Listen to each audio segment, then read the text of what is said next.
ভাইয়া বুঝতে শেখ। প্রিয় ভাই, নিজেকে কমপক্ষে নিজেরে ছোট কইরো না। নিজের আত্মসম্মান, আত্মমর্যাদা, বাঘের মতো হও, কুকুরের মতো। সিংহের মতো হও, কুকুরের মতো। এই পৃথিবীতে মানুষ কোনোদিনও কাউকে কুকুরের সাথে উদাহরণ দৃষ্টান্ত দেয় না, বাঘের সাথে দেয়। বাঘের বাচ্চা বলে না, সিংহের বাচ্চা।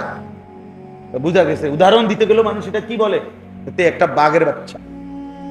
বাঘের বাচ্চা কারে মে মে করে যায় না, বে বে করি না বেটারে নি মে, কাপুরুষকে বলে। আল্লাহর নবী সাল্লাল্লাহু আলাইহি ওয়াসাল্লাম একদিন মদিনায় একটা পাহাড়ের একটু উঁচা জায়গায়, টিলা, ওখানে উঠে, মানে এরকম জায়গাতে উঠছেন যে এখন মদিনার সব ঘর বাড়ি দেখা যায়। বুঝলেন, মানুষের একটু উঁচা উঠলে নিচের সব দেখা যায় না। কুমিল্লা শহরে এই যে যেটারে কুমিল্লা টাওয়ার বলে, এখন Comilla medical college, central medical college, এইটা প্রথম কুমিল্লা একটা সালাউদ্দিন হোটেল আছে, নাম করা হোটেল, পুরাতন ঐতিহ্য। এই হোটেলের পাশে একটা 6 তলা বিল্ডিং হয়েছিল নতুন। আমরা এই সময় প্রাইমারি স্কুলে 3-তে বা 4-এ পড়ি শহরে। এই সময় এই 6 তলা বিল্ডিংটার মধ্যে এই হসপিটালটা চালু হয়েছিল।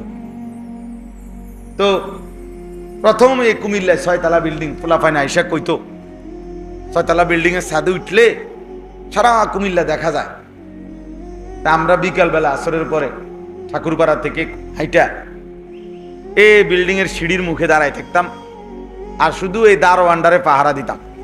তে যদি একটু সাইডে যাইতো, একটা দৌড় দিয়া ছাদে উঠে লাইতাম, মানে ওই দেখার জন্য যে সারা কুমিল্লা দেখা যায়। মানে এটা পরের দিন স্কুলে গল্প করতাম যে কালকে দেখছি ওই ছাদে উঠছি, 6 তলার ছাদে উঠছি, মানে এটা একটা জীবনের অনেক বড় ক্রেডিট মনে করতাম, যে বিরাট সফলতা।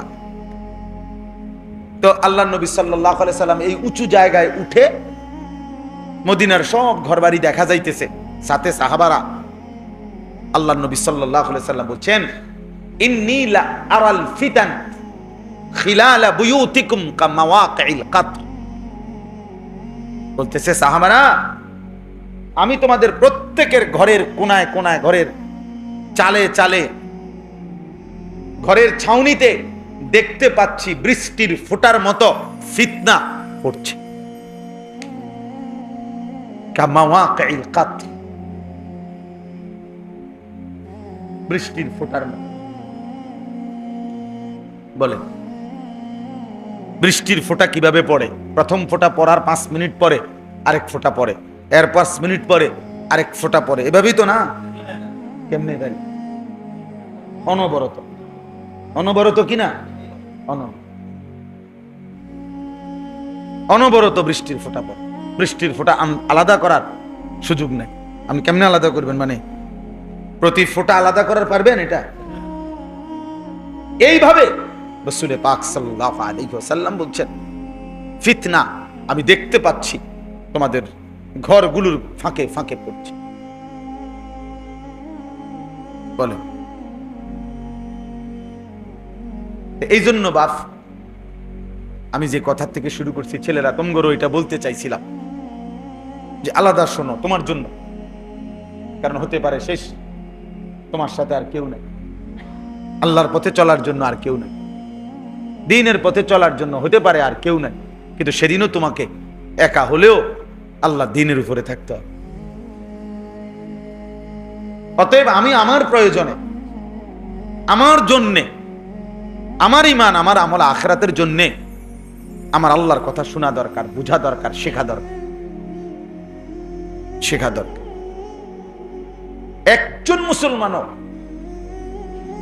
সে তার স্ত্রী, সন্তান, নিজের পরিবারকে আল্লাহর দ্বীন থেকে বঞ্চিত করা মানে, কোরআন থেকে বঞ্চিত করা মানে, খোদার কসম, এই বাবা মা বাস্তবিক অর্থে তার পরিবারের জন্য কিছুই দিয়ে যায় না। এই দুনিয়া যদি 1 কোটি বারও কেউ দিয়ে যায়, অথচ আল্লাহকে চিনায় নাই, আখিরাতকে চিনায় নাই, আল্লাহর কোরআন ধরতে দেয় নাই, রাসূলের সুন্নাহ চিনে না, বাকি দুনিয়া যদি 1000 বারও দিয়ে যায়, আল্লাহর কসম কিছুই দেয় না। अगर एक तू नहीं मेरा तो कोई शई नहीं मेरा, जो तू मेरा तो सब मेरा, ফলক মেরা জমিন হ্যায়। যখন আল্লাহ আমার নয় তো কিছুই আমার নয়। जो तू मेरा तो सब मेरा। বুজুর্গানে দিন বলে যে হায় মাওলা, যখন তুমি আমার তো সবই আমার, আসমানও আমার, জমিনও আমার।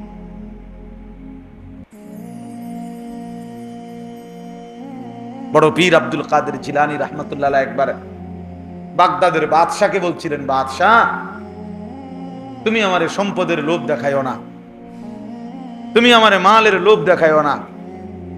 তোমার কাছে তো আছে মাল, আর আমার এই কলিজার ভিতরে আছে রব্বুল মাল। এই মালের যিনি রব, মালিক, আমি তো তাকে নিয়ে রাখি।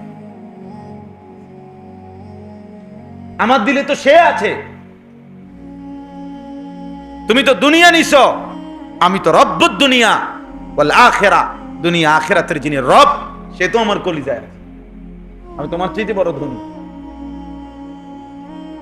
আমি তো তোমার চাইতে বড় ধনী। হ্যাঁ, এজন্য আল্লাহকে নিয়ে থাকা, আখিরাতকে নিয়ে থাকা, এটা এক মানুষের জীবনের মূল পরিচয়। ওই মানুষ মূলত যে আখিরাত চেনে, যে সেজদা চেনে, যে গোলামি চিনে, যে তার মালিক চিনে, মালিকের সাথে যার সম্পর্ক, নাই তো সে মানুষ না, ওই জানোয়ার। রবের সাথে যার সম্পর্ক নাই, ওই জানোয়ার, ও চতুষ্পদ জন্তু, ও গরু, ছাগল, কুকুর, বিড়াল, হাইওয়ান। এজন্য কিতাবের মধ্যে আছে পৃথিবীর সমস্ত কাফের শুকরের চাইতে নিকৃষ্ট। এটা কিতাবের কথা। প্রত্যেক কাফের। পরে কে কি বলবো সেটা পরের খবর, এটাই সত্য। আল্লাহ তাআলা কোরআনে বলছে ইন্নামাল মুশরিকুনা নাজাস। সমস্ত মুশরিক নাজাসুন, নাপাক। পাউডারের বালতির মধ্যেও যদি সুবায়, তারে যদি ফেয়ার এন্ড লাভলির বালতিতেও কি করে সুবায়, তারে যদি লাক্স সাবানের বালতির মধ্যেও যদি কি করে তারে সুবানি দেয়, তারপরে সে কি নাপাক। আল্লাহ বলছে ইন্নামাল মুশরিকুনা নাজাস। অতএব ওই নাপাকের অনুসরণকারী ওই পাক হবে কেমনে? মুসলমানের সন্তান তোমাদের যাদের চুল ওই বেঈমানের মতো, তুমি নাপাক না তো পাক হইবা কেমনে? অপদার্থ, কাপুরুষ বেটা। ইহুদির চুল পছন্দ করলি, তোর ভিতরে কোন মুসলমানের কি আছে বেটা? এক নাস্তিক, এক মুরতাদ, এক জন্ম নাই, বংশ নাই, পরিচয় নাই। এই যতগুলো চুল ডানে বামে সামনে, এই বাহারি যে চুল, এগুলো ফ্যাশনেবল এই চুল, এগুলার যতজনের অনুসরণ করে একটারও কোনো জন্ম বংশ নাই। আমি চ্যালেঞ্জ করলাম, একদম এখন চ্যালেঞ্জ করলাম, একটারও কোনো বংশের কোনো পরিচয়, ওদের জন্মের কোনো ঠিকানা নাই। তাহলে বেটা জারজ যদি কোনো মানুষ হয়, কোন মানুষ যদি অবৈধ সন্তান হয়, তার আখলাক গ্রহণ করার দ্বারা, তার চাল চলন বেশভূষা গ্রহণ করার দ্বারা তুই নাফরমানের ভিতরে কি আসবে? জুনায়েদ বাগদাদির মেজাজ আসবে নাকি? বাইজিদ বুস্তামির মেজাজ আসবে? বুঝো না? বুঝো না? এটা বুঝা উচিত। মানুষের জীবনে গায়রত অনেক বড় সম্পদ, আত্মসম্মান, প্রেস্টিজ, কনসার্ন, আত্মমর্যাদা। আমরা কিতাবে পড়ছি বাঘ, বাঘ আছে না একটা প্রাণী, এই বাঘ শিকার না করা পর্যন্ত খায় না।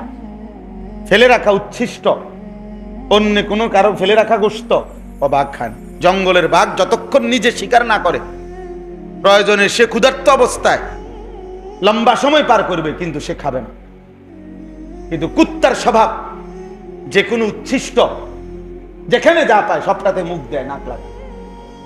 এটা কুকুরের খাসলত। এই জন্য আল্লাহ তাআলা কোরআনে বলছে, মনের ইচ্ছা মতো যখন যা ভাল লাগে তাই যে করে, তার আখলাক, খোদার কসম কোরআনে আছে, ফামাসালুহু কামাসালিল কালব। কালব অর্থ কি? তার উদাহরণ কুকুরের মতো। ওই চরিত্র কুত্তার চরিত্র, যার নিজস্ব কোনো স্বাতন্ত্রতা নাই, নিজস্ব কোনো ব্যক্তিত্ব নেই,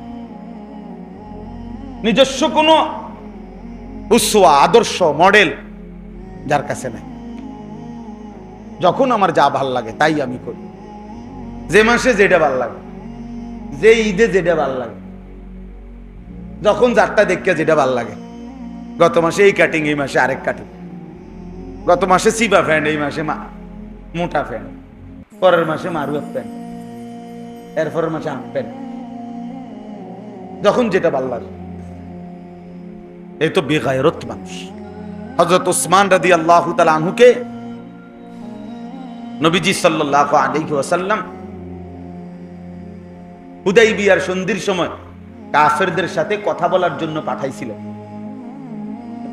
হুদাইবিয়ার সন্ধির সময় হযরত ওসমানকে বলছে, তুমি আমার পক্ষ থেকে মক্কায় কুরাইশ কাফেরদেরকে গিয়া বুঝাইয়া বলো যে আমরা যুদ্ধ করতে আসি নাই, আমরা আসছি উমরা করতে। তো ৬ষ্ঠ হিজরিতে হযরত ওসমান রাদিয়াল্লাহু তাআলা আনহু তখন কাফেরদের কাছে যখন কথা বলার জন্য নবীজির দূত প্রতিনিধি হিসাবে গেলেন, তখন ওই কাফের সর্দারদের মধ্যে উসমান রাদিয়াল্লাহু তাআলা আনহুর একজন চাচাতো ভাই ছিল, আত্মীয় আর কি উনার। উনি তো এই মক্কারই আগে, তো ও তখনও কাফের। আবান ইবনে সাঈদ, সে পরে মুসলমান হয়েছে, তখনও মুসলমান হয় নাই। তো ও ওইখানে ছিল বসা।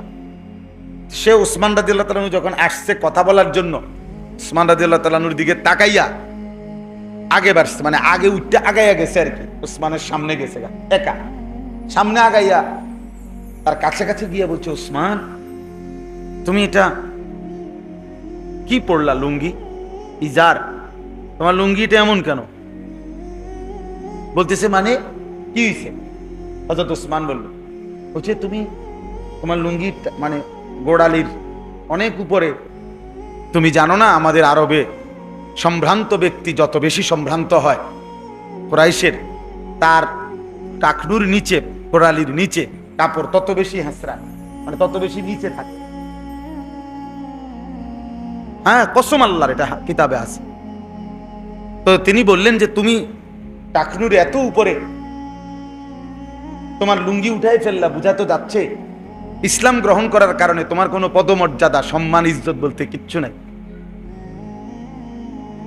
বুঝছেন? কাজে তুমি দ্রুত নামাও, এই কাপড় নিচে নামাও, টাকনুর নিচে নামাও। আমরা নিজে কিতাবে পড়ছি, হযরত ওসমান জোরে আওয়াজ করে বলছে। হযরত ওসমান এমনিতেই লজ্জাশীল মানুষ ছিলেন, কিন্তু সেদিন তিনি উচ্চ আওয়াজে বললেন, লা আল্লাহি হাদা ইজারু সাহিবু নবিয়িনা মুহাম্মদ সাল্লাল্লাহু আলাইহি ওয়াসাল্লাম। লা, যাবে এটা না, হবে না, আল্লাহর কসম, এটা আমার সাথী, আমার বন্ধু, আমার রাসূলের পবিত্র লুঙ্গি মোবারক এমনই টাকনুর উপরে। অতএব বেটা, তোর এই সমস্ত নেতা আমার রাসূলের সামনে 2 পয়সার পেশাবের ফোঁটার মর্যাদাও তো রাখে না, পেশাবের ফোঁটার মর্যাদাও তো রাখে। কার সামনে কারে তুলনা দিতে? হ্যাঁ, উনি এক সুতা লুঙ্গি কি করেন নাই, নামান। এটা আত্মমর্যাদা, গায়রত। আমি মুসলমান, আমি ইমানদার,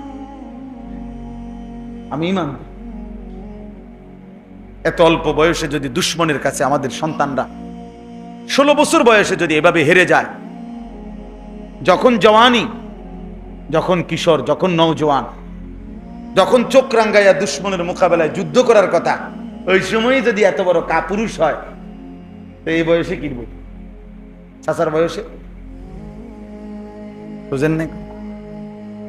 অথচ 14 বছরের কিশোর সবচেয়ে বড় কাফেরের গর্দান বদরের যুদ্ধে নামায় দিছে। সবচেয়ে কম বয়সী যোদ্ধা মুসলমানদের 313 জনের মধ্যে ওই 2 ভাই ছিল সবচেয়ে কম বয়সী, ঠিক না? তো সবচেয়ে কম বয়সী যোদ্ধা আর কাফেরদের আবু জাহেল ছিল সেনাপতি, সবচেয়ে বড় কাফের সর্দার, সিনিয়র। তো সিনিয়রের গড্ডান সবচেয়ে কম বয়সী যোদ্ধা সোয়াইল আছে। তরবারি দিয়া লাখ পাইতেছিল না, ছোট দুনু ভাই তরবারি দিয়া আবু জাহেলের গড্ডান পর্যন্ত কূপ দিবে যে তরবারি ওই পর্যন্ত ওঠে না, কিতাবে আছে। এখন কি করবে এরা? তো দুই ভাই বুদ্ধি করে আগে আবু জাহেলের যে ঘোড়াটা, ঘোড়ার 4টা পাও কোপায় কাটে লেছে। ঘোড়ার 4টা পায়ে যখন কোপ দিছে, এবার তো পড়ে গেছে। এরপরে উপর্যুপরি যতক্ষণ ফাটছে ততক্ষণ তলোয়ারের কোপ দিয়া যখন আবু জাহেল অবিহি রামাক, হাদিসে আছে, বুখারীর হাদিস, আবু জাহেলের যখন শ্বাস টানতেছে, মানে শেষ, এমনি দম টানে না, এই দমটা, এই সময় দৌড়াইয়া নবীজির কাছে বলছি, ইয়া রাসূলুল্লাহ শোয়াই লাইছি। বলছে কি শোয়াই লাইছো? আবু জাহেল শোয়াই লাইছি। নবীজি বলতেছে ইন্না লিল্লাহি, কয় কি? আরে কিও কয়, বলাইনি কি কয়? মান ইয়ানজুরু মা সানা আবু জাহেল, হাদিসের শব্দ নবীজি বললেন, আরে তোমাদের মধ্যে কে আছো দেখো না আবু জাহেলের কি হইছে, ওরা কয় কি, দেখো দেখে আসো। মানে নবীজি পর্যন্ত কি করতে পারতেছে না। আরে বলে কি, এটা এটা কথা হইলো নাকি? মান ইয়ানজুরু, কে দেখবে তোমাদের মধ্যে, দেখো মা সানা আবু জাহেল, আবু জাহেলের কি হলো দেখে আসো। ফাকামা আব্দুল্লাহ ইবনে মাসউদ, আব্দুল্লাহ ইবনে মাসউদ রাদিয়াল্লাহু তাআলা আনহু, তিনি লাভ দিয়ে দাঁড়ায় বলছি, ইয়া রাসূলুল্লাহ আমি যাচ্ছি। কিতাবের মধ্যে আছে উনার একটা আলগা, আগের একটা জিদ আছিল তার উপরে, কারণ মক্কায় একদিন কাবা ঘরের সামনে এই আবু জাহেল আব্দুল্লাহ ইবনে মাসউদকে খুব মারছিল, এত ভীষণ মারছিল যে রক্তাক্ত হয়ে ওনার কানের ভিতর দিয়ে পর্যন্ত রক্ত বের হয়েছিল অঝরে, এইভাবে মারছিল ওনার। উনি বলতে আইজগা বাতিজার ফুট যাই, আজকে যাই তোমার আজকে দেখো, বুঝলেন? দৌড়াইয়া গেছে, গিয়ে দেখছে বদরের প্রান্তরে আবু জাহেল, এই ওই শব্দটা যে তার শেষ নিঃশ্বাস অবস্থা, মারা যায় নাই কিন্তু শেষ নিঃশ্বাস। হযরত আব্দুল্লাহ ইবনে মাসউদ তার গর্দান, এই গলার এখানে পাও দিয়া এমনি ধাক্কা দিয়া, পাও দিয়া চাপ দিয়া ধইরা একটা কথা বলছে, লাকাদ আখযাকাল্লাহ ইয়া আদুওয়াল্লাহ, আল্লাহর দুশমন তোরে আল্লাহ আজকে 2টা অবুঝ বাচ্চা দিয়ে বেইজ্জতি করলো। তো মুসলমানের 2 অবুঝ সন্তান দিয়ে আজকে তোকে আল্লাহ বেইজ্জতি করলো, তো বেইজ্জতি হলি তো। এরপরে কল্লা কাইটা, এরপরে কল্লা কাইটা, এটা এত বড় কল্লা, এটা আলগাইতারে না উনি। এরপরে এই মাছের কানে এবং নাকি দিয়ে যে রশি ঢুকাইয়া যেমনি ধরে না, এমনি আগে ধরতো, এই এমনি আবু জাহেলের কানে এবং নাকে রশি ঢুকাইয়া, এরপরে রশি দিয়া বান দিয়া টাইনা টাইনা দেন। এই জন্য লিখছে কিতাবে যে ওই সেই সুদ, তুই যে আমার কানে দিয়ে পর্যন্ত রক্ত বাইর করছিলি, আজ আমি তোর কানে সুতা ঢুকাইলাম।